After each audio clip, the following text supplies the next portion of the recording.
하나님이 사랑하시는 비산동교회 성도님들, 지난 하루 동안 평안하셨습니까?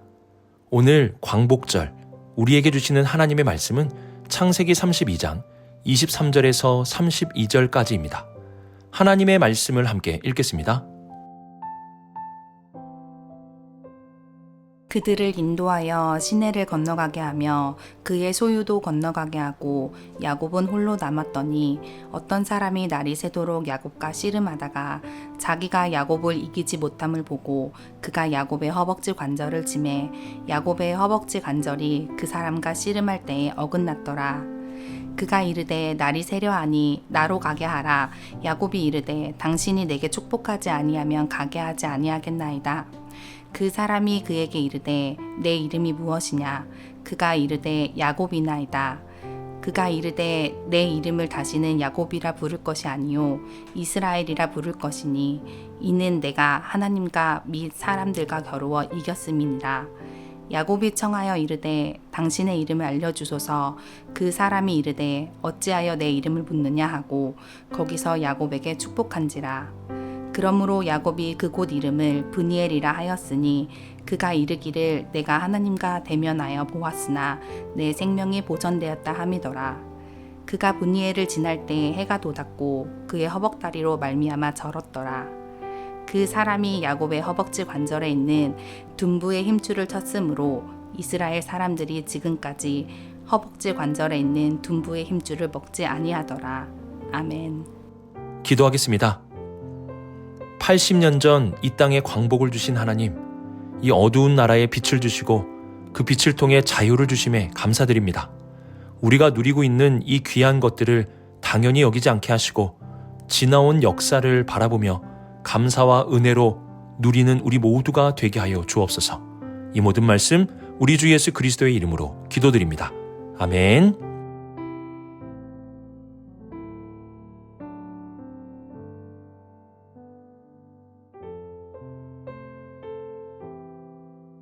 (23절과 24절) 상반절을 보시면 야곱은 모든 가족들을 인도하여 시내를 건너가게 하며 그의 소유도 건너가게 하고 홀로 남았다 라고 말씀합니다.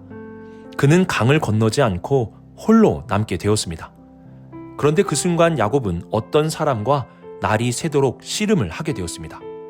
중요한 것은 야곱이 그 사람과 씨름을 청한 것이 아니라 그 사람이 야곱에게 다가와 야곱을 붙잡고 씨름을 시작했다는 것입니다. 야곱은 쉽게 꺾일 사람이 아니었습니다. 라헬을 얻기 위해 라반의 집에서 무려 14년을 종처럼 일했고 온갖 억울한 상황 속에서도 포기하지 않았습니다. 그는 결코 물러서지 않는 사내였습니다. 그러니 그날 밤도 마찬가지였습니다. 그는 싸움을 걸어오니와 날이 새도록 맞붙었습니다. 성경은 이 사람이 누군지 직접적으로 말하지 않지만 우리는 오늘 본문을 통해 이 존재가 하나님의 현현임을 알 수 있습니다. 그렇다면 질문이 생깁니다. 전능하신 하나님께서 왜 야곱과 밤새 씨름하시는 것일까요? 그분이 원하신다면 단번에 이기실 수 있는데 왜 이렇게까지 하셨을까요? 그냥 말씀으로 야곱에게 해주시면 안 되는 것입니까?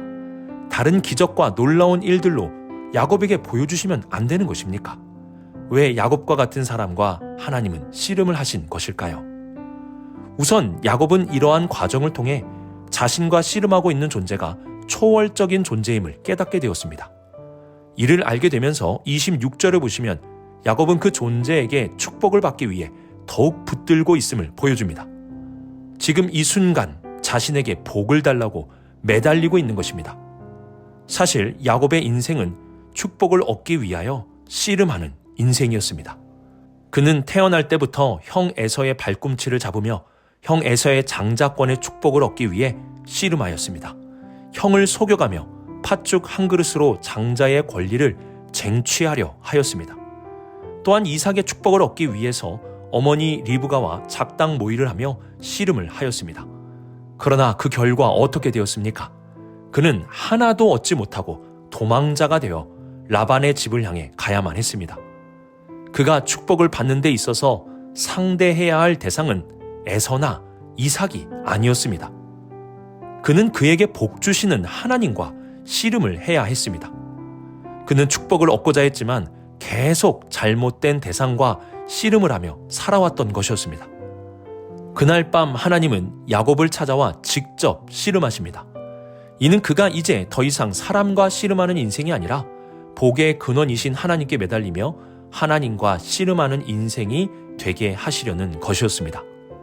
26절에 보시면 야곱은 하나님을 놓지 않습니다. 허벅지 관절이 어긋나는 치명적인 상황에서도 나를 축복하지 않으면 놓지 않겠습니다 라고 하며 매달립니다. 이것이 바로 하나님이 원하셨던 변화입니다. 전에는 사람을 붙잡아 이익을 취하려 했지만 이제는 하나님을 붙잡아 복을 구하고 있는 것입니다. 야곱의 인생은 씨름하는 인생이었습니다. 그런데 그냥 씨름하는 것이 아니라 잘못된 대상과 씨름하는 인생이었습니다.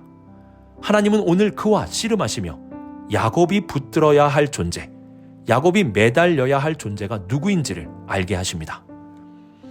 우리는 복을 받기 위해 그리고 행복하기 위해 누구와 씨름하며 살고 있습니까?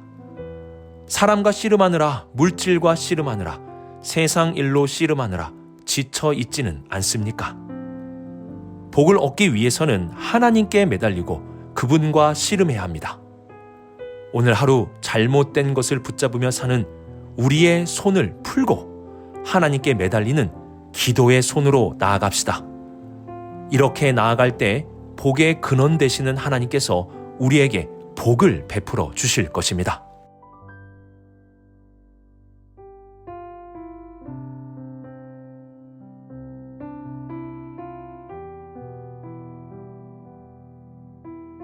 오늘 본문에는 쉽게 이해하기 어려운 장면이 나옵니다. 26절에서 야곱은 끝까지 축복해달라고 하나님을 붙잡고 있습니다. 그런데 놀랍게도 하나님께서 야곱을 당해내지 못하는 것처럼 보입니다.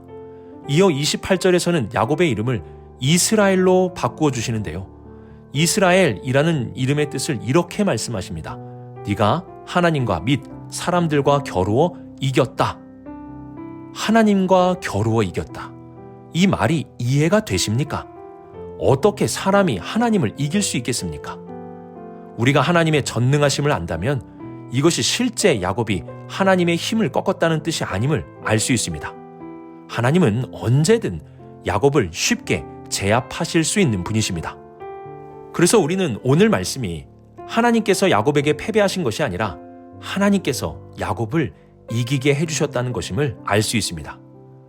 하나님은 야곱의 이름을 지을 때 내가 패배했다 라고 말씀하지 않으셨습니다. 야곱이 이겼다 라고 말씀하셨습니다. 이는 하나님께서 야곱을 이기게 하셨다는 뜻이 됩니다. 야곱이 하나님을 이긴 것이 아니라 하나님이 야곱을 이기게 해주신 것입니다. 이스라엘이라는 이름은 야곱이 하나님을 이길 수 있다는 뜻이 아닙니다. 하나님이 야곱을 이기게 해주셨다는 뜻입니다. 하나님은 우리를 이기게 해주시기 위해 우리와 씨름을 하십니다. 야곱의 이 모습을 잘 기억하십시오. 하나님은 야곱을 붙잡으셨고 야곱은 하나님과 씨름하며 복을 얻기 위해 하나님께 매달리고 있습니다. 그리고 결국 하나님은 야곱을 이기게 해주심으로 그에게 복을 주셨습니다. 야곱의 이름의 뜻이 무엇입니까? 발꿈치를 잡다는 뜻입니다. 야곱은 자신의 목적을 이루기 위해 다른 사람의 발꿈치를 잡으려고 했습니다. 이를 위해 속이기도 하고 방해도 하였습니다. 그 결과 그는 지팡이 하나만을 가지고 강을 건너야만 했던 초라한 인생이 되었습니다. 하지만 하나님은 그 이름을 이스라엘로 바꿔주셨습니다. 이것은 단순한 호칭의 변경이 아니라 존재의 전환입니다. 사람을 붙잡던 인생에서 하나님을 붙잡는 인생으로, 자신의 꾀를 의지하던 인생에서 하나님의 은혜를 붙잡는 인생으로 바뀐 것입니다. 우리가 무엇을 붙잡으며 사는가? 이것이 바로 우리의 인생의 중요한 전환점이 되는 것입니다. 야곱은 사람을 붙잡는 삶에서 이제 이스라엘이 되어 하나님을 붙잡는 삶으로 바뀌게 되었습니다. 그리고 하나님을 붙잡는 사람에게 하나님은 승리를 주십니다. 성경을 보면 하나님께서 이스라엘 백성을 향해 이스라엘아 라고 부르시기도 하시고 때로는 야곱아 라고 부르시기도 하십니다. 하나님을 붙잡고 살아가야 하는 백성들이 아직도 다른 것을 붙잡으며 살아가고 있기에 그들을 향해 야곱아 라고 부르시는 것입니다. 오늘 하나님은 우리를 어떻게 부르실까요? 아직도 다른 것을 붙잡으며 사는 인생이기에 야곱아 라고 부르실까요? 아니면 하나님께 매달리며 살아가는 삶이기에 이스라엘아 라고 부르실까요? 하나님이 이스라엘아 라고 부르시는 복된 삶이 되시기를 바랍니다.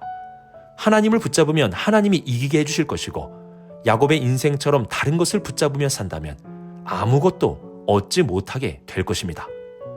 하나님을 붙잡는 이스라엘 백성이 되어 살아가심으로 하나님이 주시는 진정한 승리 가운데 살아가는 우리 모든 성도님들이 되시길 주님의 이름으로 축복합니다.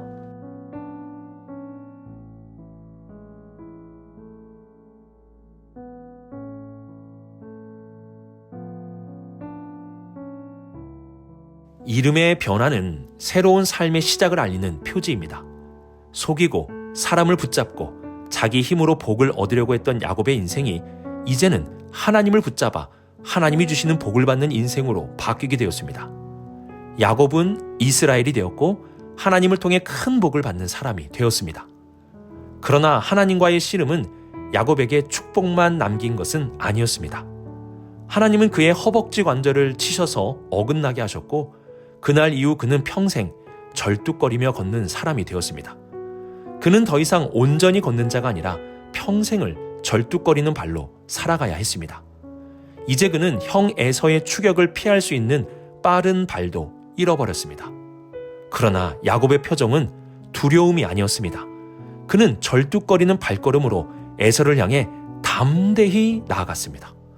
어떻게 야곱은 절뚝거리는 발로 걸어가며 담대한 마음을 가질 수 있었을까요? 야곱은 하나님을 만난 그곳의 이름을 브니엘이라고 지었습니다. 이는 내가 하나님을 대면하여 보았으나 내 생명이 보존되었다라는 고백입니다. 그는 절뚝거리는 걸음을 걸을 때마다 그 밤 하나님과의 만남을 떠올렸습니다.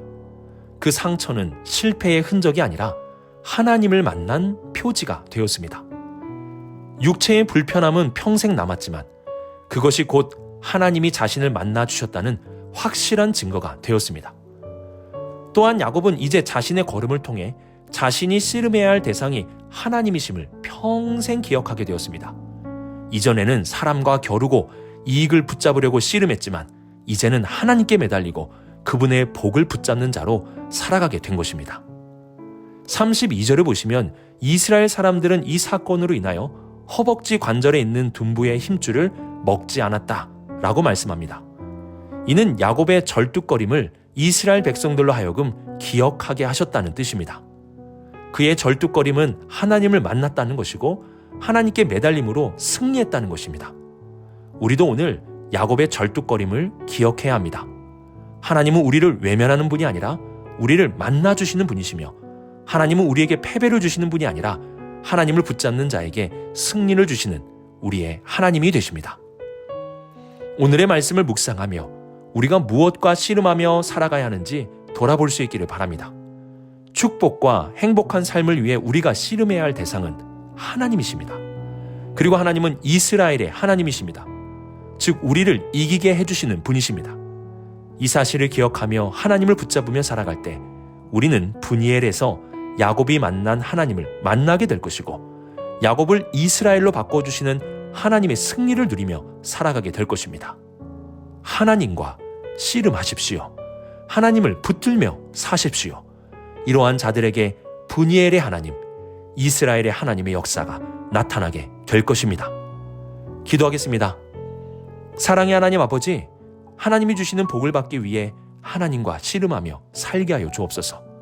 헛된 것과 잘못된 것과 씨름하지 않고 하나님 한 분과 씨름하며 하나님을 붙들며 살게 하여 주옵소서. 우리를 승리하게 하시는 이스라엘의 하나님, 이스라엘의 하나님을 바라보며 믿음으로 살아가는 진정한 이스라엘 백성이 되게 하여 주옵소서. 지금 청년부 수련회 중인데 우리 청년들 모두가 주님의 은혜로 충만하여 이스라엘의 승리의 역사를 받아 누리는 복된 청년들이 되게 하여 주옵소서. 이 모든 말씀 하나님의 아들 우리 주 예수 그리스도의 이름으로 기도드립니다. 아멘.